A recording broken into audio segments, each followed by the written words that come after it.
Hi everyone.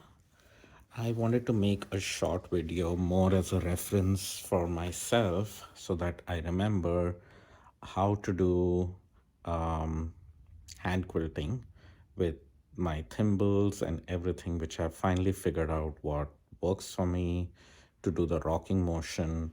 And I'm almost done with this entire quilt, and I've finally got the hang of it. And before I forget and need to go to the next quilt, I thought I'd make a video for myself, but I think it'll help others as well. So few things to recap, to mention the tools I use. I use a gripper, a needle gripper on my forefinger on my right hand. That helps me grab the needle when I pull it out. The other thing which I have finally found a thimble that fits me just right on my middle finger here. This thimble is from Thimbles for You. These are sterling silver, and I had gone to the show in Puyallup and got to handpick the one which fit me just right, and I really like the way it looks too. So this has really helped me and changed things for me quite a bit. On my hand below, on my middle finger, I use a rounded thimble like this, which will help stabilize the needle when I start, and then it to make the first stitch, then it slips off, and I needed a thimble which had no ridges on it, and this works very well for that. For the subsequent stitches, I actually don't push against this thimble. I actually push against the thumb by pushing my fabric up. So that is something which I picked up from watching some videos of Joe, the quilter.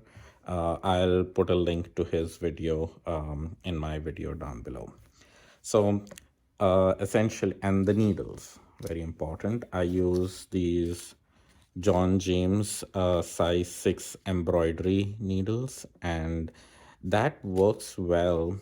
I tried many other needles, and these were recommended by Sherry Linwood, and they were the right length. Plus, they had a big enough eye, which worked very well for pearl 8 cotton. That's what I like to use for quilting.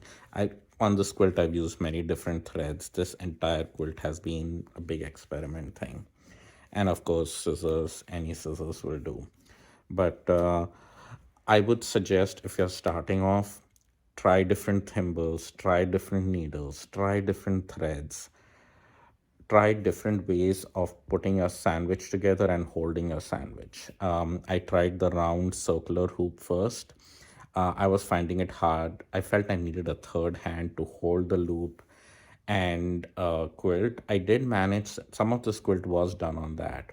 But again, I had a small area, and I was just struggling quite a bit, moving forward and just holding the hoop and then trying to balance my hand underneath and the hand on top. That made it a little harder.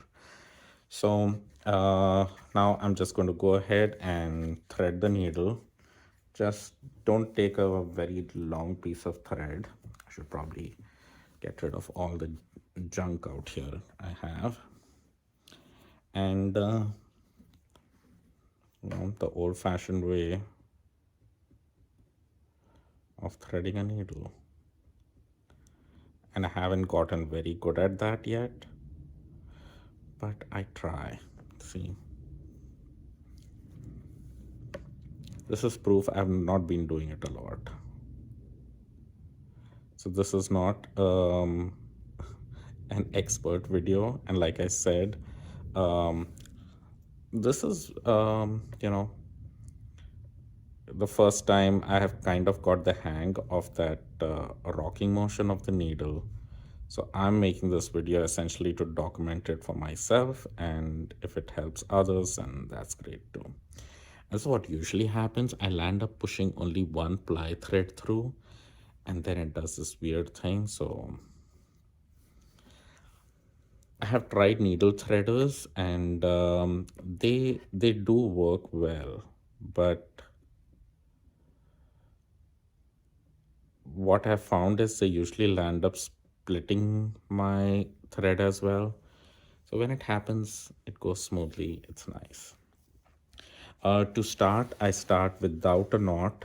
I know this print is very busy, so you probably cannot see, but I essentially go in the opposite direction, go around 2 inches or so. So I'm going to be stitching a line going straight like this. But I'm going to start 2 inches before I'm going to start and go in the opposite direction, pushing the needle, making, and this is going only through the batting, not through the bottom layer, and it is pushing out from where I want to start, which is out here. So I pushed it in here and it goes all the way through. So it's all, the start is in the batting. I leave a little tail out here, and this thing to pick up a needle. I I just leave it in the quilt, and every time to pick up, I use these two fingers, which is my ring finger and my thumb, to pick up the needle. And now I'm pushing that this thimble, the thimble on my middle finger on the hand below, I'm pushing it underneath from the fabric. Okay, so that's pushing up. And out here, I'm holding the needle with these two fingers, and I'm going to use this thimble on top to stabilize it. So then the needle is between the thimble below and the thimble on top. And that will help me start that first stitch with the rocking motion. And then I'm going to push down. So I'm pushing the fabric up with my thumb below till I feel the needle, and then I just go up and down.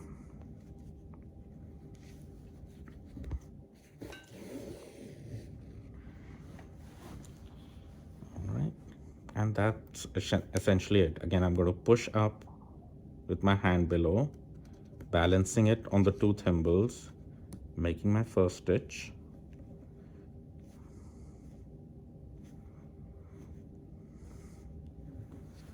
And stitching.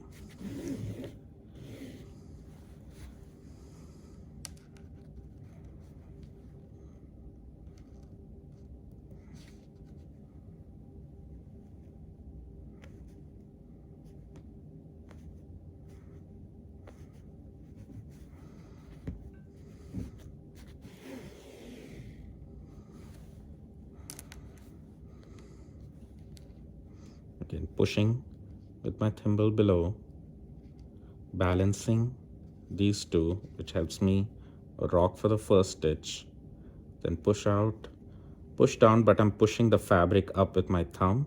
As soon as I feel the prick of the needle, I push up again.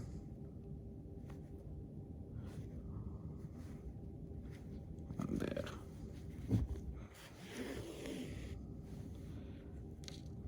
And you can draw a line. Since this is all practice, I'm not drawing any reference lines. And this is big stitch quilting. It's not very fine stitching. But I think if I used a finer thread and smaller needle, like the betweens, I did try some small stitching on this and I did manage. So if I wanted that, I think I could, but I really like the look of big stitch quilting. So now maybe in this pink section, I don't know, let me tilt the camera so you can see that. No, that's not going to work. So anyway, I thought I would show you, but you can see it out here in the pink section too, that I have quilted it in the same way, and it works just the same. So hope this has helped you in some way, given you some more resources. I'll put in a link to all the things that I have used. The thimble, some of them I don't have, like this is a regular thimble, it's nothing special. So you can try different things. But all other items, including the needles, I'll put in links below. And I'll also put in a link for the video I saw of Joe the Quilter, which explains it by using you know, a see-through way. You can see what the hand is doing below. That I think really helps. So you can refer to that video for that. All right.